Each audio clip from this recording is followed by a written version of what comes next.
Assalamualaikum warahmatullahi wabarakatuh. Alhamdulillah. Gak sampai diulang, semangat semuanya. Cuma tadi Asmaul Husna kok beneran. Saya mau mengikuti jadi bingung. Maaf, tapi gak apa-apa, jadi seru malah ya. Lucu tapi menarik ya. Innal hamdalillah nahmaduhu wa nasta'inuhu wa nastaghfiruh wa na'udzu billahi min sururi anfusina wa min sayyiati a'malina may yahdihillahu fala mudilla lahu wa may yudlilhu fala hadiya lahu. Asyhadu an la ilaha illallah wahdahu la syarika lah wa asyhadu anna Muhammadan abduhu wa rasuluh. Amma ba'du. Ibu-ibu semua, muslimah, sholihah, anggota majelis ta'lim Asisah yang insyaallah selalu dicintai oleh Allah. Amin ya rabbal alamin. Pertama, mari kita bersama-sama bersyukur kepada Allah atas segala karunia yang diberikan kepada kita semua ya. Sehingga pada pagi hari ini Allah mudahkan langkah kita untuk hadir di majelis ini. Mudah-mudahan Allah berkahi, Allah ridai, dan Allah jadikan sebagai tiket untuk mudah masuk surganya Allah. Amin ya rabbal alamin. Kemudian salawat dan salam semoga selalu tercurahkan kepada teladan kita Rasulullah Muhammad sallallahu alaihi wasallam, karena beliau adalah teladan kita, uswah hasanah kita yang terus kita tunggu-tunggu syafaatnya nanti di yaumil akhir. Amin ya rabbal alamin. Apa kabar semuanya? Alhamdulillah sehat ya. Ya Allah, kok saya lihat tambah penuh ya? Betul. Banyak izinnya baru pertama datang. Oh, baru pertama datang. Yang mau memenuhi ibu kayaknya. Maaf ya, bukan. Tapi masya Allah, barakallah, semoga istiqomah ya. Amin. Sekarang berapa anggota nih, Bu Neng apa Mbak Ella? Kita yang terdata berapa yang bisa hadir absen? Kok banyak banget? Subhanallah. Ya barakallah. Yang ditunggu satu istiqomah. Amin ya rabbal alamin. Sebab memulai kebaikan itu tidak mudah. Tapi ketika kebaikan sudah dimulai, istiqomah juga tidak mudah, lebih susah lagi karena nanti godaannya banyak ya. Mules, pusing, ada yang rewel, apalagi anak pertama rewel itu wah keren ya. Makanya kita harus niatkan setiap jalan kebaikan pasti sama Allah akan diuji ya. Sehingga nanti kalau sudah mulai ada ujian kita jangan nyerah. Ini berarti saya berada di jalan yang benar insya Allah ya. Karena kalau jalan itu menuju neraka dibumbui dengan bunga-bunga, wah, harum, menyenangkan. Tetapi kalau jalan ke surga onak dan duri. Nah, siap? Bismillah. Dengan izin Allah, insya Allah kita siap menempuh langkah yang penuh onak dan duri. Tapi apa onak dan duri tau? Enggak. Kita nyampe di sini menyenangkan kok ya. Ketemu teman-teman tuh beda banget auranya. Bener, saya sebulan tuh pokoknya lama banget yang gak ketemu tuh. Ketemu tadi, ya Allah, lihat wajah-wajah yang luar biasa itu tanpa kata tetapi sudah membangkitkan semangat, tanpa kata tetapi sudah menjadikan aura positif itu masuk di dalam tubuh kita. Makanya bi'ah sholihah, lingkungan positif itu penting. Kita jangan ngumpet di rumah. Betul, kalau kita jenuh justru harus keluar mencari lingkungan yang baik. Bi'ah sholihah itu. Makanya kadang-kadang kalau mulus-mulus sedikit, nah itu tadi ujian, jangan terus nyerah. Aduh, mulus tak alasan gak berangkat, ayo. Nah, nauzubillah. Ya baik. Alhamdulillah semua sehat, cerah. Sudah sarapan belum? Oh ya, harus pakai sarapan lagi. Tapi bunda itu luar biasa loh ya, menyediakan sarapan, tapi biasanya sarapannya paling belakangan. Iya tuh. Pahalanya itu luar biasa. Dan nanti kita di belakang itu menjadi dinas kebersihan. Betul betul. Maksudnya bagaimana? Saya ngetek eman itu kan kayak gitu. Makanan sisa yang tadi nggak habis ya Allah. Mudah-mudahan benar-benar keberkahan yang Allah berikan kepada kita. Amin ya Rabbal Alamin. Kenapa? Karena kan harusnya dibuang. Misalnya yang nggak suka tadi, entah siapa yang makan duluan gitu ya. Tapi kita kan iman ya Allah, yang tadinya harus mubazir, kita masukkan ke perut kita, berubah jadi berkah. Amin ya Rabbal Alamin. Baik, muslimah salihah, hari ini kita bahas tentang tanda-tanda Allah menghendaki kebaikan kepada hamba. Ini penting untuk kita ketahui agar langkah kita menjadi evaluasi. Jalanku ini benar apa orang, kayak gitu ya. Jalan saya itu benar apa enggak, sesuai dengan apa yang dikehendaki Allah apa enggak. Nanti kita akan tahu. Nggak usah lihat jalan orang lain. Kemudian kita nanti akan bergabung bersama komunitas yang di situ bersama-sama untuk menjaga jalan kebaikan yang dikehendaki oleh Allah. Makanya kita kalau sendiri itu robohnya gampang. Tapi kalau kita bersama-sama insya Allah ada semangat ya. Mas kalau urusan ngomong akeh-akeh delok senyumnya gitu aja udah. Ya Allah kok senyumnya tulus banget, senyumnya semangat. Gimana senyum semangat bro? Jadi dari senyumnya itu kelihatan dari sorot matanya bahwa beliau bukan termasuk muslimah-muslimah yang lokro, yang gampang ambrol, enggak. Tapi bagaimana sungguh-sungguh dalam setiap amanah, dalam setiap langkah kebaikan, tidak ada lemes-lemesnya. Berarti lemes nggak boleh? Boleh. Sekali-sekali, jangan terus-terus. Baik, kita akan lihat tanda pertama ketika Allah menghendaki kebaikan kepada hambanya. Apa tandanya? 1, dibukanya peluang beramal soleh sebelum datangnya ajal. Jadi kita itu dikasih pintu, dikasih lihat oleh Allah, berpeluang untuk melakukan amal soleh sebelum wafat, sebelum meninggal dunia, sebelum ajal datang. Contohnya seperti apa? Ibu mohon maaf, insya Allah kita semua selama kita hidup dan sudah bersahadah kepada Allah, maka sens kepekaan untuk beramal soleh itu sudah diajari ya.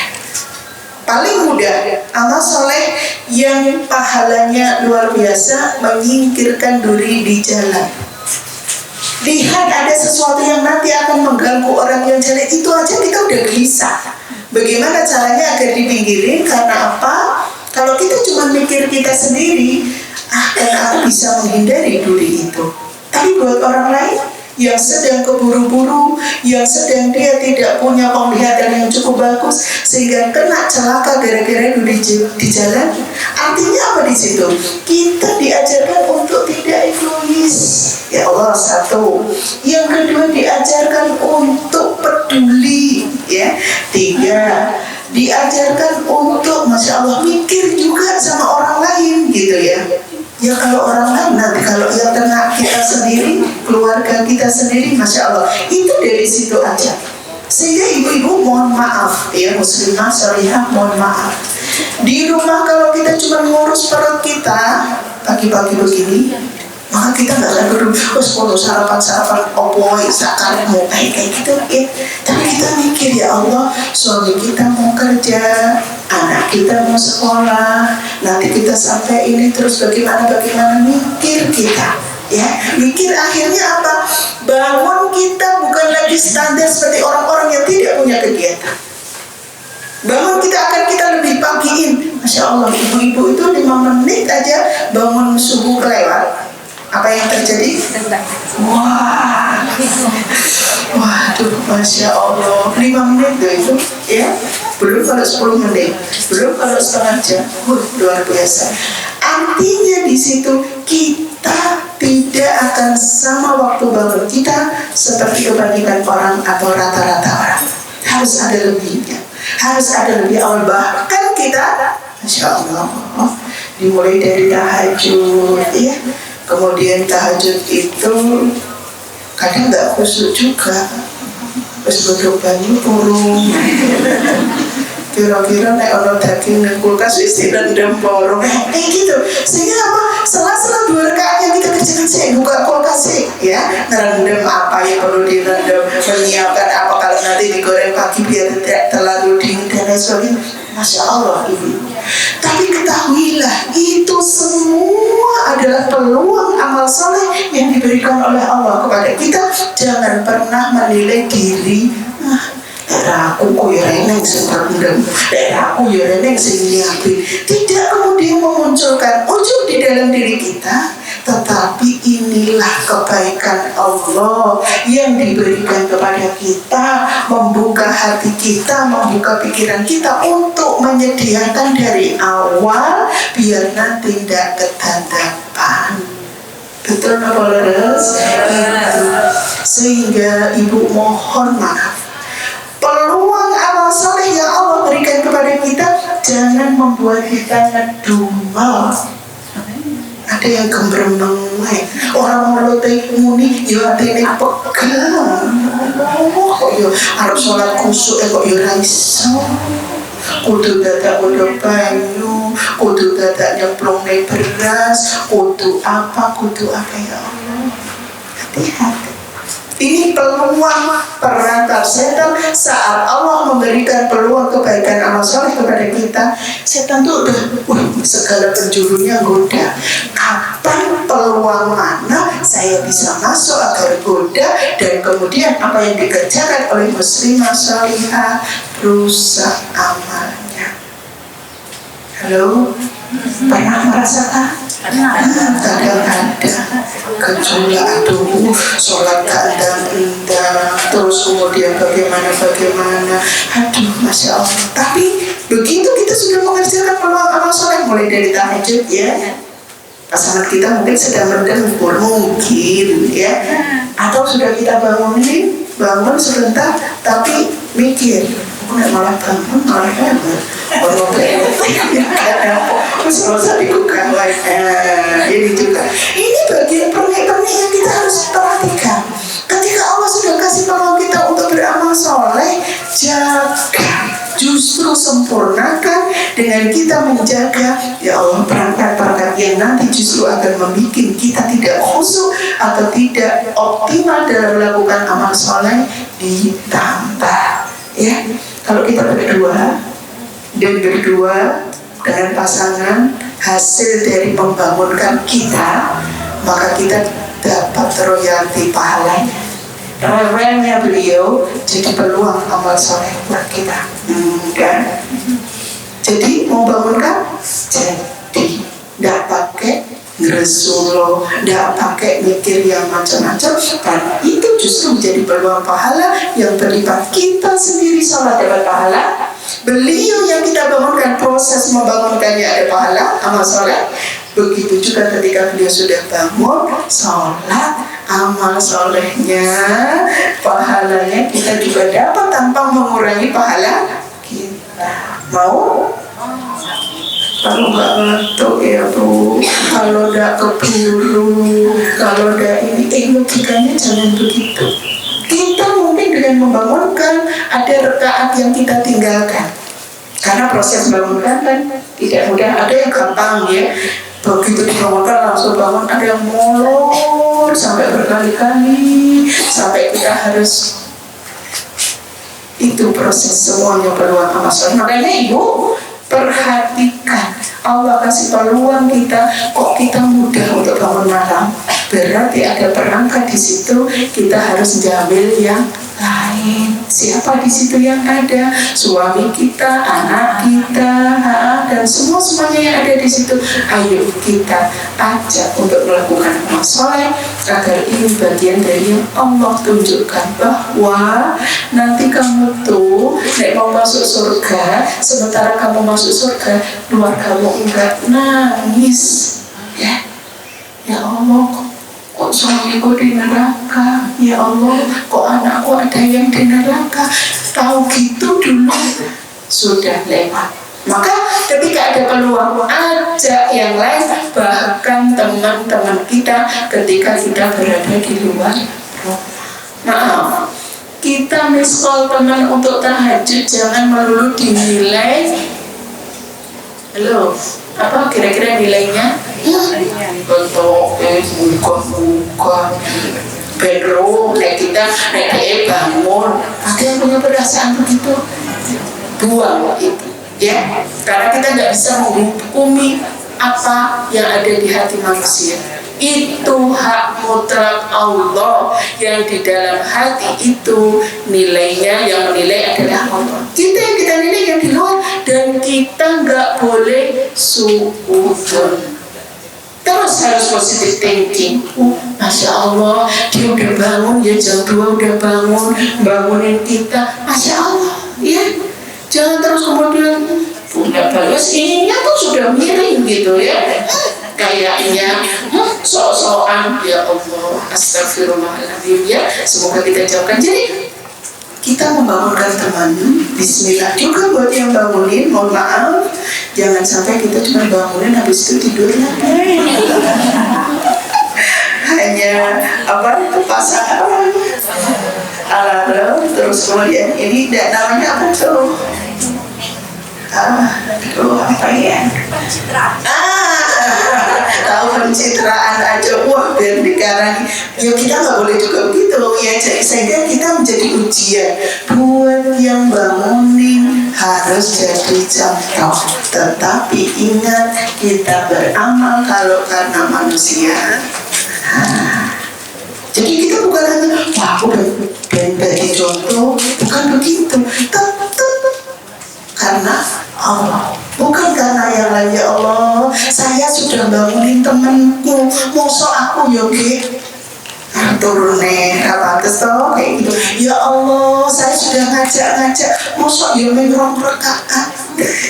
Akhirnya tambah, ya Allah, saya sudah ngoprak ini, udah memproses dan seterusnya, masa ya saya gak khusyuk. Berusaha. Jadi dari apa yang dia kerjakan selalu dikembalikan kepada Allah untuk menjadi yang terbaik, untuk menjadi yang optimal, untuk menjadi yang luar biasa. Masya Allah, muslimah itu luar biasa. Sekali lagi, hidup muslimah.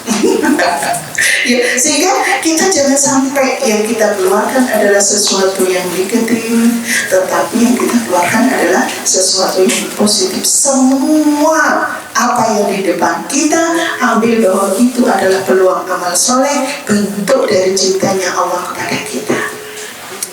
Kok aku maaf campuran bahasanya, kok aku lihat ada orang yang kasihan di jalan. Aduh, tahu gini tadi nggak lewat sini biar nggak lihat. Ada yang getun gitu, ada yang nyesel. Tetapi tidak ada sesuatu yang kebetulan. Semua Allah sudah rekayasa. Kalau kita ketemu dengan orang yang butuh kita tolong, berarti Allah memberikan peluang kepada kita untuk beramal soleh nolong orang itu. Masya Allah ya. Sehingga di sini semua yang terjadi di depan mata kita jadikan itu peluang amal soleh, bentuk kebaikan dari Allah, karena Allah menghendaki kita baik, Allah menghendaki kita masuk surga. Satu. Yang kedua, ketika Allah menghendaki kebaikan buat hambanya, maka dia Allah itu akan mempercepat proses sanksi atau balasan hambanya ketika di dunia. Jadi ketika dia melakukan maksiat, melakukan dosa, maka Allah akan memberikan sanksi cepat di dunia. Ini ya. Dari sini bisa dipahami kira-kira apa yang terjadi ketika ada sesuatu musibah, ada sesuatu di luar ekspektasi kita, ada sesuatu yang menyedihkan. Jangan keburu suudzon kepada Allah. Tapi yang ada adalah kita evaluasi. Ya Allah, kok bisa begini ya? Kenapa ya? Jangan-jangan ada dosa yang kita kerjakan. Jangan-jangan ada kesalahan yang kita lakukan. Jangan-jangan ada sesuatu yang Allah gak berkenan, tetapi kita gak nyadar. Pernah dirasakan? Nah, ketika kita dibalas di dunia, kita harus bersyukur. Karena kalau hitungannya nanti di akhirat berat, berlipat ganda waktunya, berlipat ganda konsekuensinya. Ya, mohon maaf, ada satu kisah sahabat yang waktu itu tuh sakit sangat parah dan badannya tuh sudah sampai kurus ya. Dan sakitnya tuh nggak sembuh-sembuh. Kemudian Rasulullah datang nengok dan kemudian bertanya, wahai sahabat, kiranya apa yang sedang kau lakukan? Kenapa sakitnya dirimu tuh nggak sembuh-sembuh dan sakitnya parah gitu ya? Tolong ceritakan kepadaku, kata Rasulullah. Terus kemudian sahabat ini bercerita. Apa ceritanya ya Rasulullah? Aku berdoa kepada Allah, minta kepada Allah, ketika aku punya dosa, maka jangan dibalas nanti di akhirat, tetapi minta dibalas di dunia. Rasul bilang begitu. Kenapa? Jangan sekali-kali kamu lakukan itu. Karena kalau minta kamu seperti itu, maka kamu tidak akan sanggup. Tetapi mintalah ampunan dari Allah dari kesalahan yang kamu lakukan. Ketika kemudian Allah memberikan sanksi, itu sanksi yang terendah yang kita sanggup menjalankannya. Masya Allah ya. Karena sanksi dosa di neraka di akhirat kalau kemudian dibawa ke dunia berat sekali. Maka mintalah, sadarilah setiap kesalahan kita dengan kita pertama istighfar, mohon ampun, dan tidak akan mengulang dari kesalahan atau dosa-dosa yang kita kerjakan. Masya Allah ya. Pelajarannya ibu sekalian yang dirahmati Allah. Jadi ketika ada sesuatu yang terjadi yang itu di luar rencana kita, langsung pasang. Makanya kita penting ya punya schedule harian, aktivitas yang kita kerjakan, sehingga nanti akan ketemu mana-mana yang berdosa, mana-mana yang berpahala. Sekarang saya tanya, yang baik di sini pertama sudah ada izin dari suami? Sudah, alhamdulillah. Yang kedua, tadi sudah menyiapkan semua perbekalan yang mau ditinggal, yang di rumah terutama, bukan yang di bawah sudah. Dalam menyiapkannya sudah dijaga betul bahwa kita ikhlas, ridho, sabar, tenang, ya benar. Saya percaya. Ada yang marah-marah? Ada yang sampai saja ini gak marah, tapi rasanya itu di sini itu sudah kayak gitu. Karena orang sudah digugar kena kondang sarapan, sing sarapan, berantakan atau apa. Semoga kalau itu ada, kita segera istighfar yang banyak.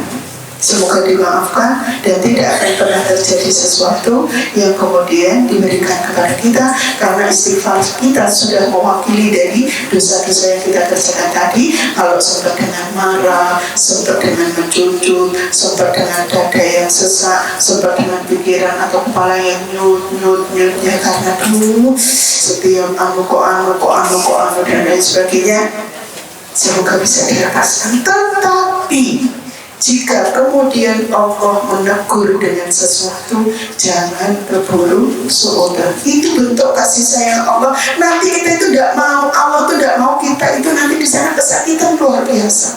Sampai kita minta, ya Allah pulangkan sehari saja saya ke dunia ya Allah, maka akan aku gunakan sesuatu untuk ini. Sudah enggak akan itu kita lakukan. Makanya terus kemudian ditegur sama Allah. Biar apa? Biar kembali ditegur lagi sama Allah, biar tidak terulang, ditegur lagi sama Allah, biar bersih dosanya di dunia. Baik, itu yang kedua. Kemudian yang ketiga, tanda kalau Allah itu menghendaki kebaikan kepada hambanya, dimudahkan kita untuk memahami agama, atau difakihkannya kita dalam memahami agama. Mudah faham kalau dijelaskan tentang agama itu, ya. Artinya di situ Allah menghendaki dari kita itu agama itu ad-dinu nasihat, ya. Agama itu adalah nasihat. Sehingga dalam setiap momentum kita mendapatkan taujih atau tausiah terhadap dari agama, langsung kembali ke kita, ya. Oh, bukan ke orang lain. Tuh kan, tuh berarti bukan ke orang lain yang kita tuding, tetapi ke kita yang itu dijadikan sebagai bahan evaluasi, yang itu dijadikan sebagai bahan untuk implementasi. Bukan, maaf ya, diputar-putar di otak, bukan cuma dicatat, tetapi benar-benar itu difahami dan kemudian diamalkan. Orang yang fakih terhadap agama itu untuk mengamalkan tidak pakai nanti, langsung apa yang difahami ya sudah diamalkan. Kalau ada kesalahan nanti urusan belakangan, tapi yang penting adalah dia ngerti dulu ini. Maaf, misalnya yang paling gampang kita contohin urusan sabar. Sabar itu seperti apa prakteknya? Ya seperti sabar. Bukan terus berarti diinjak-injak sabar, enggak. Artinya setiap ada sesuatu yang tidak sesuai dengan kemauan kita, berarti itu ada maksud baik dari Allah. Berarti kita harus bersabar, tidak boleh bersuluk, tidak boleh gembrengok. Intinya itu begitu. Atau ketika kita memahami materi tentang apa ya?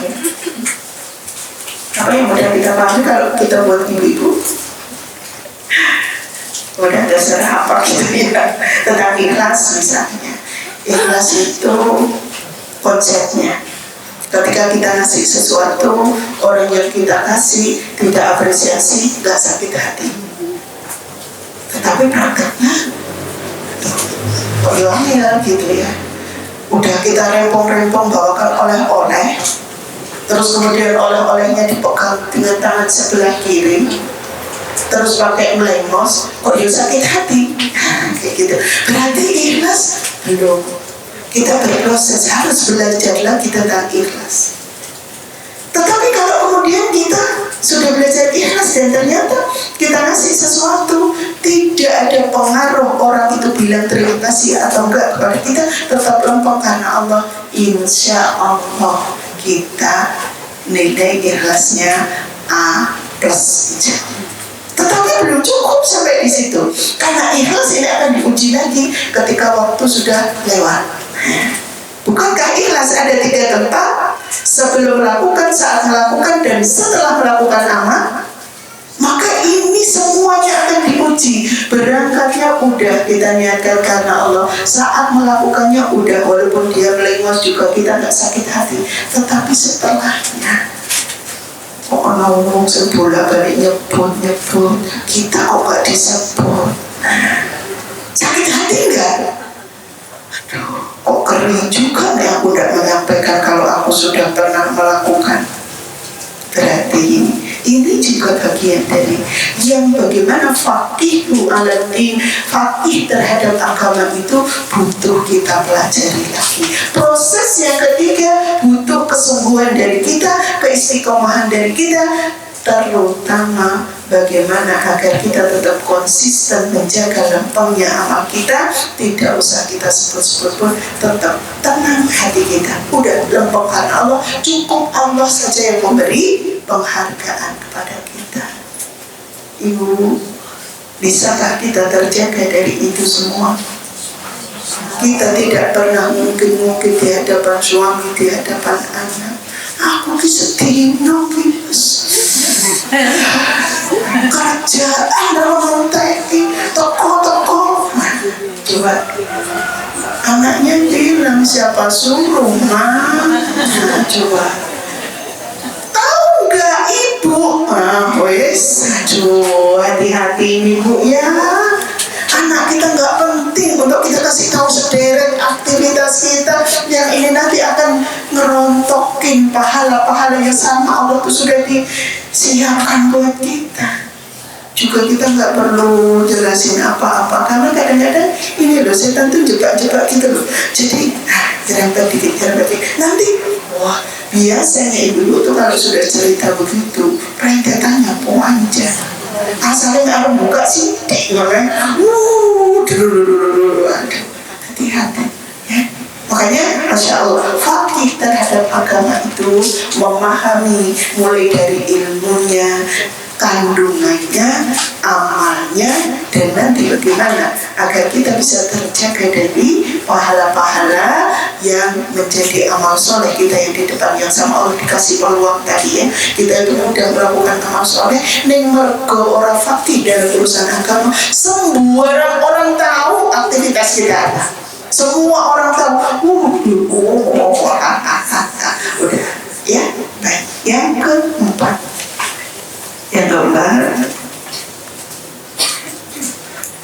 kalau Allah menghendaki kebaikan kepada kita, maka kita di dunia ini akan diuji, diberi cobaan oleh Allah,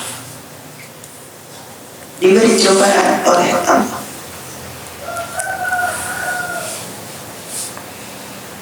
Cobaannya atau ujiannya itu yang pertama untuk meningkatkan keimanan kita. Yang kedua sebagai teguran. Yang ketiga sebagai hukuman. Ya. Jadi ketika Allah tuh menghadapi kebaikan tuh pasti kita itu akan diuji atau dicoba, dikasih cobaan, dikasih ujian.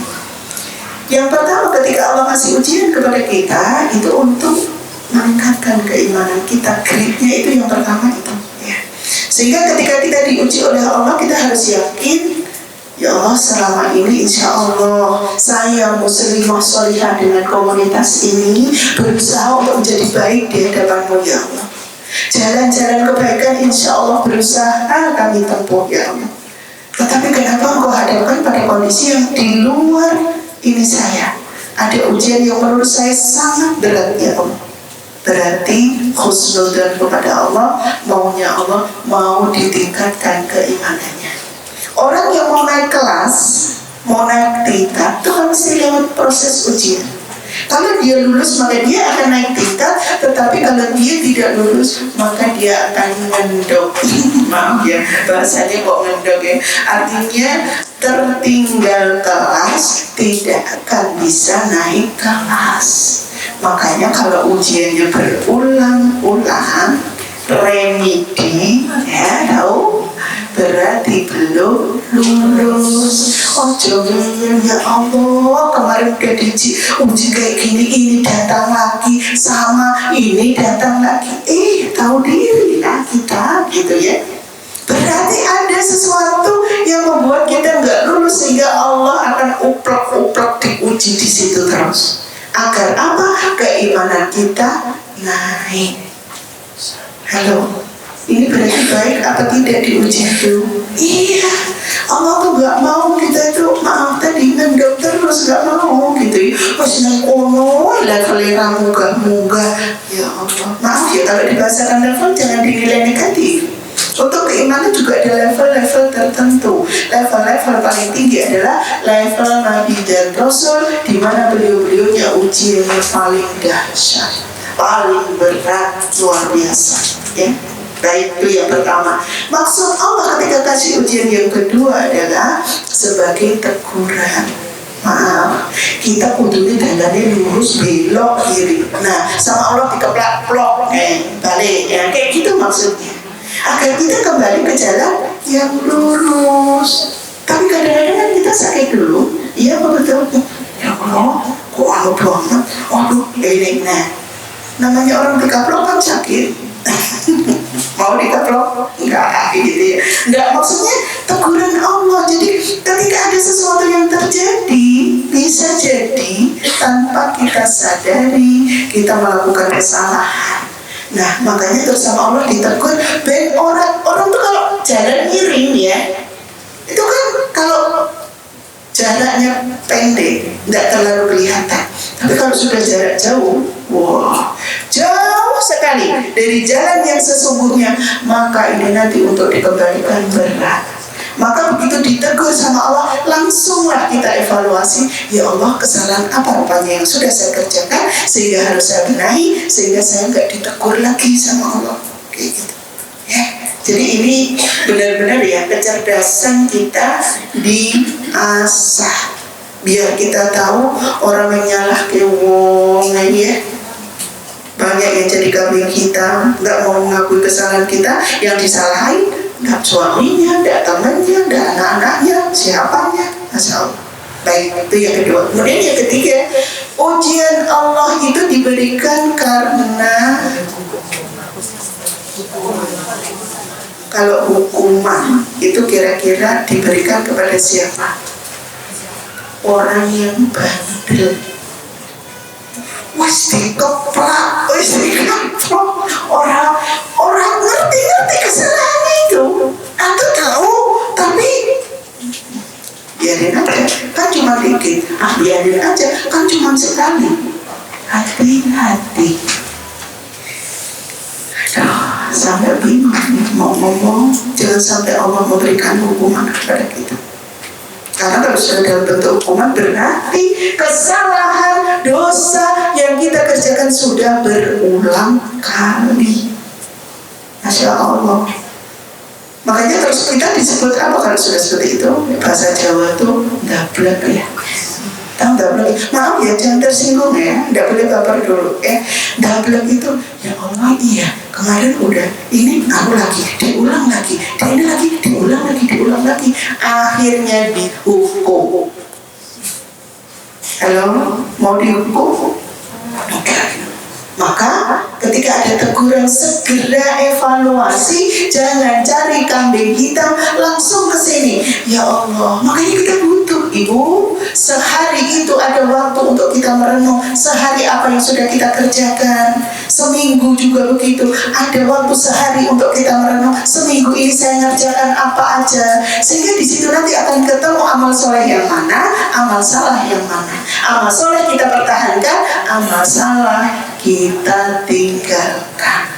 Kalau kita nggak ada waktu evaluasi, golek terus munyer terus, lama-lama itu Allah memberikan hukuman karena kita melakukan kesalahan-kesalahan tidak segera berubah. Makanya Masya Allah, betapa baiknya Allah. Di dunia aja tuh kita tuh suruh cerdas, suruh mengamati, suruh terus kayak gitu agar apa? Nggak sampai nanti ketika harus dikocok di neraka. Maaf ya, kalau dikocok di neraka itu kan tergantung dari kuatnya dosanya. Kalau kuat dosanya tuh kocok direndam, dikai baikling, dikai lompok, dikai waktunya suwe. Mana sih orang kotor dosanya itu kadang begitu. Sehingga mungkin titik akhirnya kita bisa masuk surga, tapi sudah dengan prosesnya. Aduh, sembuh barangkali itu sudah dilakukan. Ya Allah, kita berlindung pada Allah. Semoga kita nanti nyicip dosa, nyicip neraka itu gak pakai lama. Kemarin sudah saya sampaikan ya, dosa paling ringan itu dosanya Abu Thalib ya, paman Rasulullah. Yang itu dosanya itu pakai terompah yang dari api neraka yang membuat otaknya mendidih. Itu dosa paling ringan. Itu sudah diduduki paman Rasulullah. Terus bagaimana dengan kita? Nah gitu ya. Makanya ketika ada sesuatu kesalahan yang kemudian ditegur sama Allah, segera perbaiki dan kuatkan diri kita untuk tidak mengulangi. Insya Allah ya. Ini penting ya, ini penting untuk kita renungkan. Karena Allah tuh sangat sayang sama kita. Allah tuh nggak tega, nggak mau kita itu walaupun diciptakan dua tempat. Ada surga, ada neraka, itu pinginnya kita itu semua lolos dari neraka. Pinginnya kita nanti semua masuk surga. Makanya kenapa Allah ketika ada hamba yang berdosa pagi ditunggu sampai siang, semoga siang dia tobat, kayak gitu. Kalau siang nggak tobat ditunggu sampai sore, semoga nanti sore tobat. Ya Allah, ketika dari pagi sampai sore pun tidak tobat, Allah tunggu semoga besok tobat. Terus ditunggu sama besok kok nggak tobat, semoga minggu depan tobat terus, sampai semoga bulan depan, semoga tahun depan. Ya Allah, Allah sudah kasih peluang yang sangat luar biasa kepada kita, tetapi kalau kita tidak mau ambil merugi, dan kata Allah lek wis ngono sik ngeyel karepmu dhewe, ojo nyalahkan, ini kan takdir Allah. Udah diberi peluang kayak gitu banyaknya, kok takdir Allah bagaimana? Bukankah takdir, dari takdir yang buruk kita bisa berpindah kepada takdir yang baik? Kalau ada otak yang kemudian bisa mencerna dari kesempatan-kesempatan peluang untuk berbenah, kenapa itu tidak kita ambil? Nah, ini ya. Sehingga baik, kita akan memaknai semuanya dengan ujian-ujian itu sesuatu yang baik. Di balik itu Allah Maha Baik menghendaki kita kebaikan. Yang kelima, diberikan kesabaran. Jadi kalau Allah itu menghendaki kebaikan kepada hambanya, itu pasti kita itu akan diberi kesabaran. Sabar dalam apa? Ini sabar itu ada 3. 1, sabar dalam menerima ujian. 2, sabar dalam ketaatan kepada Allah. 3, sabar dalam menjaga maksiat. Gitu ya. Jadi kalau Allah menghendaki kebaikan kepada kita, maka kita dalam menerima ujian itu akan sabar. Gak gampang ngeresulo, gak gampang komplain, gak gampang marah-marah. Maka yang ada adalah menerima. Karena setiap ujian yang diberikan oleh Allah tadi sudah jelas maksudnya, ya. Bisa jadi untuk meningkatkan keimanan, bisa jadi sebuah teguran, bisa jadi itu sebuah hukuman yang maunya Allah. Kita itu akan diberesin urusannya di dunia. Yang kedua tadi, sabar dalam ketaatan. Mohon maaf Ibu, kita insya Allah dikumpulkannya di sini itu insya Allah ingin menjaga ketaatan kita kepada Allah. Karena seperti tadi saya sampaikan, kalau kita tuh cuma sendiri di rumah, maaf ya, ilmu gak tambah, sudah merasa paling solihah. Wah, nanti kalau keluar saya kan bisa lihat apa-apa, kotor mata saya. Kotor mata saya itu alasan apa-apa. Orang yang berangkat mulai dari niat sampai melangkah ke tempat thalabul ilmi, Allah catat sebagai amal soleh yang luar biasa setiap langkahnya. Dan ketika sudah ada di majelis, maka malaikat mengepakkan sayapnya, mendoakan agar kita diberkahi, agar kita diberi kemuliaan yang luar biasa. Sehingga apa? Itu sudah bagian dari kemudian kita lakukan. Ya Allah, kalau saya di majelis, insya Allah, maaf ya, pertama dasar untuk menegakkan salat 5 waktu akan lebih terjaga karena lihat teman-teman kita yang solihah. 2, ketika Allah merintahkan menutup aurat, mohon maaf, kalau kita sudah masuk komunitas dan ketika ketemu di sini kita berhijab, mohon maaf, paling tidak ketika di rumah Arab ngecolnya jilbabe, kia rotok mikir-mikir, oke, gak koncoku sing delok, nah kayak gitu. Ya. Bagian dari upaya menjaga ketaatan Allah dalam urusan menutup aurat itu kadang harus diawali dari malu dulu, dilihat orang. tidak langsung kepada Allah. Ya iya tahu Allah ya, tapi kan mek nyampernya anduknya ngarep wae, mek nyapu titik wae. Nah, ayo direnungkan ini ya.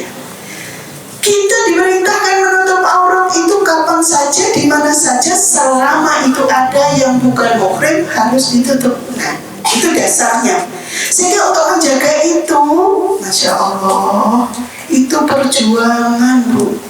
Saya tanya kemarin, pernah saya tanyakan, kita kadang-kadang capek nggak sholat? Capek, Bu. Kadang itu mau sholat subuh 2 rakaat itu pas musim dingin itu kok ya, waduh, kemul dipancal, selimut dipancal, alarm dibunyikan, dipateni, dinyalakan lagi, lewat lagi, kadang begitu ya. Itu untuk yang wajib loh ya, belum lagi yang sunnah. Maaf, kita pakai hijab itu kalau musim dingin kan nggak ada masalah insya Allah. Tapi kalau musim panas, asali kita koma, kita dibuka belakang sampai nekono sampai nekin itu, aduh. Taat itu ada itminanul qalb, di dalam hati ada ketenangan. Tidak peduli panas, tidak peduli dingin, taat karena ini perintah Allah. Kalau kita hanya panas sedikit gara-gara nutup aurat, nanti panasnya neraka lebih dahsyat dibanding dengan hanya sekedar nutup aurat kemudian kita sungguh. Halo, ya, tolong diperhatikan ini sehingga busana kita itu menjadi identitas kita. Muslimah itu bedanya dengan muslim karena menutup aurat. Itu aja. Itu Allah yang perintahkan, ulama tidak ada yang berbeda pendapat. Semua sepakat bahwa itu pokoknya ditutup. Itu. Sehingga ini urusan ketaatan ini kita itu butuh bersabar. Sampai kapan? Sampai ruh terlepas dari jasad kita alias kita meninggal dunia. Menjaga ketaatan kepada Allah butuh perjuangan. Ibu, tolong diperhatikan ini ya. Mudah-mudahan ini kata-kata saya pedas, tetapi bagian dari yang budaya menjadi rem saat kita mulai kendor, ya. Karena untuk taat itu kayak iman, ya. Jadi baru dikasih tauji itu semangat, nanti lama-lama berkurang, lemas. Ya tadi. Maka kita tidak mau tawasau bil haq, tawasau bis sabr. Makanya taklim ini 1 pekan sekali itu sudah insya Allah ideal, ya. Ideal untuk meluruskan kembali saat kita mulai kendor, untuk menegur kembali saat kita mulai lengah. Masya Allah, karunia Allah yang luar biasa. Semoga kita bisa istiqamah. Amin. Ya Rabbal. Baik. Kemudian yang ke-6, Allah jika menghendaki kebaikan, maka kita akan dimudahkan oleh Allah untuk berbirrul walidain. Ya. Jadi kita akan dimudahkan untuk berbakti kepada kedua orang tua kita. Intinya, siapa yang sekarang masih komplain terus tentang keluarga atau orang tuanya, ibuku kok begitu, bapakku kok begitu, berarti ya ada tanda tanya besar yang butuh kita pertanyakan kepada diri kita. Ya Allah, kenapa ya aku tuh kalau sudah dekat ibu kok tak hawanya, tahu hawa ya, pengen marah, rasanya udah jengkel, udah pokoknya yang kelihatan di ibunya atau bapaknya itu sesuatu yang tidak sejalan aja, bikin jengkel, bikin ini. Hati-hati ya. Kita lahir dari mana? Udah, itu aja tanyanya. Kalau kita lahir dari rahim ibu kita, berarti ibu kita adalah orang terbaik yang sudah diberi kepercayaan oleh Allah untuk didik kita. Kalau kita punya ayah, ya, dari suami ibu kita, berarti ayah adalah orang yang diberikan kepercayaan oleh Allah, memberikan jalan rezeki yang halal buat kita sebagai anak. Seberapapun itu, apapun itu bentuknya, kita harus berbirrul walidain. Baik. Yang ke-7, yang terakhir, kita akan dimudahkan oleh Allah untuk taat pada suami. Kalau kita muslimah, kalau kita muslim, maka akan diberi kemudahan untuk didik istri agar bisa masuk surga. Wah, kenapa lagi kita ya? Urusan taat sama suami ini kan bukan simsalabim. Yang sekali kita dapat ilmu, terus kemudian kita praktekin. Orang baru dapat ilmu, pulang ketemu suaminya dalam posisi yang tidak kita suka aja udah hilang mau berbakti. Ya kah? Bojone tos ilmu toko-toko saya ulung misalnya, rasanya masa orang kayak gitu untuk ditaati. Taat itu perintah Allah untuk istri kepada suami. Peduli dengan suami dalam posisi apapun selama beliau tidak nyuruh kita maksiat, harus taat tanpa tawar-menawar. Siap ya? Ini ujian kita hari-hari itu di situ. Dan itu juga pahala kita hari-hari di situ. Ya, kita cuma dampingi loh Bu, dampingi minum teh, ketawa, kata-katanya disambut dengan baik, pahalanya. Tapi mudahkah buat kita? Kawan saum kayak omai kotor dong disapu, cucian pirang-pirang. Wah, kalau ada sekali rasanya udah gelisah gitu ya. Padahal Masya Allah, taat pada suami bagian dari peluang yang diberikan oleh Allah buat para istri agar nanti mudah masuk surga. Insya Allah sudah hafal banget ya hadisnya, sudah hafal banget, tidak perlu saya ulang ya. Udah lihat semua, kalau kita sholat, kalau kita puasa, kalau kita menjaga kemaluan, taat pada suami, wis mlebu swarga milion lewat dalan dia, terserah kata Allah dulu kita. Tapi kok angel temen, ya Allah. Benar, ini ujian juga buat yang ngomong. Mau berangkat kok ditolong amat. Astagfirullah, saya tidak air. Ya Allah itu ya. Tapi terus akhirnya ingat kalau kamu keluar tanpa itu suami, bakal ada sesuatu yang terjadi karena Allah juga nggak ridho. Akhirnya udah diam dulu sejenak, istighfar yang banyak, ditata hatinya. Ya Allah, saya hidup cari apa sih gitu. Buat apa saya keluar kalau suamiku marah? Akhirnya sampai membuat beliau ridho baru kita keluar. Tetapi butuh waktu.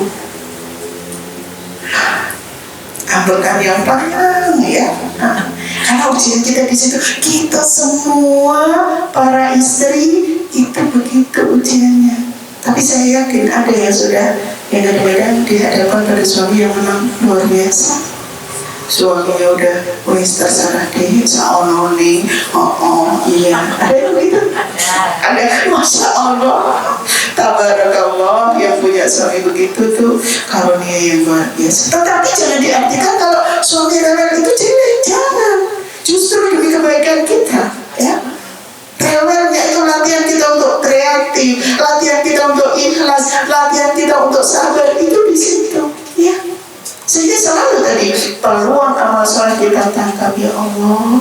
Misalnya suamiku udah rewel gitu ya, mungkin saya sudah jadi ibu liar kayak apa, nah kayak gitu. Sehingga yang kita cari adalah selalu sisi positifnya.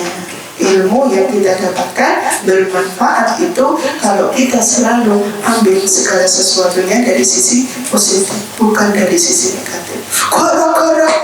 Gara-gara apa gitu ya. Aduh sudah. Kalau kita mau nyalahin orang, semua orang itu salah. Yang benar kita. Tapi kalau kita mau ngambil kebaikan, insya Allah kita akan kaya. Justru di situ Allah akan naikkan derajat kita. Ibu-ibu sekalian yang dirahmati Allah, kiranya itu ya yang kita sampaikan. Semoga yang sedikit itu bisa kita renungkan. Nanti kalau pulang malam direnungkan ya, dibuka-buka kembali sisi mana yang kemudian selama ini kita sikapi kurang baik dari ketetapan yang sudah Allah berikan kepada kita, peluang-peluang yang sudah Allah berikan kepada kita, tetapi kita tidak sambut dengan baik. Mana gitu kita renungkan. Karena penting ya ibu, mohon maaf ya, energi kita itu dari situ ya. Kalau kita maaf ya, ngandelin energi yang diberikan suami kadang belum bisa, justru kempos kadang. Tahu kempos ya? Ngoyo-ngoyo, wah. Makanya, tadi dapat materi, ayo kita buka, ayo kita renungkan ya. Oh iya. Terus dalam merenungkan sekali lagi jangan nuding orang, tapi kesini ya. Ya Allah iya, ya Allah iya, terus begitu beri pintu terlebar buat hati kita untuk kemudian menyerap nilai positifnya. Beri pintu terkecil untuk kemudian memunculkan kejelekan atau kekurangan dari orang lain. Ayo, ada pertanyaan? Boleh protes? Boleh protes, saya silakan ya. Mohon maaf saya 9:30 harus ngajar di Plaza ya, pesantren lansia yang dekat itu Jogja Baik Utaranya. Yuk silakan. Monggo kalau ada pertanyaan, masih ada sedikit waktu. Silakan. Jika ingin ada yang bertanya, silakan. Kalau memang nggak ada pertanyaan, jangan dipaksa juga, nanti malah bingung boleh gitu ya. Yang ada makanan silakan dimakan, udah telat. Yang ada minuman silakan diminum. Lain nawari kok saiki ya. Baik, kalau memang nggak ada pertanyaan, kita tutup ya, doanya. Iya, boleh. Kalau barangkali ada yang mau tanya tapi malu, boleh ngecat ya, nanti lewat chatting boleh. Yuk kita tutup dengan doa. A'udzubillahi minasyaitonirrajim. Bismillahirrahmanirrahim. Wahai Allah yang Maha Pengasih lagi Maha Penyayang, hati-hati kami terkumpul di tempat ini ya Allah, dalam rangka takarub kepadamu ya Allah, dalam rangka mendekatkan diri kami kepadamu ya Allah. Jadikan hati-hati ini mudah tunduk terhadap aturan-aturan-Mu ya Allah. Sungguh kami sadar betapa banyak kebaikan-kebaikan yang telah Engkau berikan kepada kami ya Allah. Betapa luas jalan-jalan yang Engkau beri kemudahan dalam kami beramal saleh ya Allah. Tetapi kadang hati kami tertutupi dengan syahwat kami, hati kami tertutupi dengan ego kami, sehingga yang ada kami tidak segera merespon kebaikan-kebaikan yang sudah Engkau tunjukkan kepada kami ya Allah. Maka mudahkanlah ya Allah diri kami untuk menangkap dari peluang-peluang amal soleh yang Kau berikan kepada kami. Jangan Engkau tutupi dengan syahwat dan ego kami ya Allah. Sungguh surga-Mu itu luas, neraka-Mu itu sempit. Tapi kenapa kami selalu memilih neraka itu yang harus kami jalani ya Allah? Maka tutuplah mata kami dengan lebih banyak melihat karunia-karunia yang Kau berikan kepada kami ya Allah. Ya Allah yang Maha Pengasih lagi Maha Penyayang, sungguh ketika kami nyadar dengan kebaikan-kebaikan-Mu, maka kami sedikit pun tidak akan pernah berat melakukan amal soleh karena-Mu ya Allah. Tetapi kadang kami tertutupi tadi ya Allah, ego kami, syahwat kami, sehingga sulit melihat bahwa itu adalah peluang amal soleh yang Kau berikan kepada kami. Maka ringankanlah kami dalam melakukan kebaikan-kebaikan ya Allah. Perberat langkah kami jika itu jalan menuju neraka-Mu ya Allah. Ya Allah yang Maha Pengasih lagi Maha Penyayang, terima doa-doa kami ya Allah. Kabulkan doa-doa kami ya Allah. Sungguh kami tidak ingin meninggal dalam kondisi terhina ya Allah. Kami tidak ingin nanti menyesal di hadapan-Mu karena kami menempati tempat yang sangat menghinakan kami ya Allah.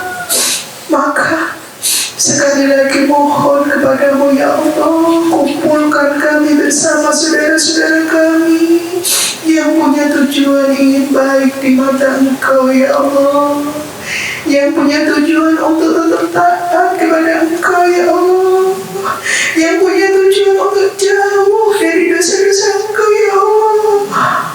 Ya Allah yang Maha Pengasih lagi Maha Penyayang, mudahkanlah jalan kami dan terimalah amal-amal kami. Rabbana atina fid dunya hasanah wa fil akhirati hasanah wa qina adzabannar. Subhana rabbika rabbil izzati amma yasifun wa salamun alal mursalin walhamdulillahi rabbil alamin. Al-Fatihah. A'udzu billahi minasyaitonir rajim. Bismillahirrahmanirrahim. Alhamdulillahi rabbil alamin. Ar-Rahmanir Rahim. Maliki yaumiddin.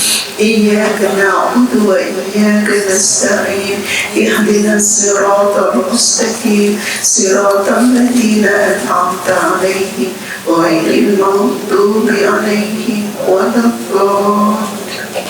Amin. Alhamdulillahirrahmanirrahim. Mohon maaf jika banyak kesalahan dari saya. Bila itu diwalidaih. Assalamualaikum warahmatullahi wabarakatuh.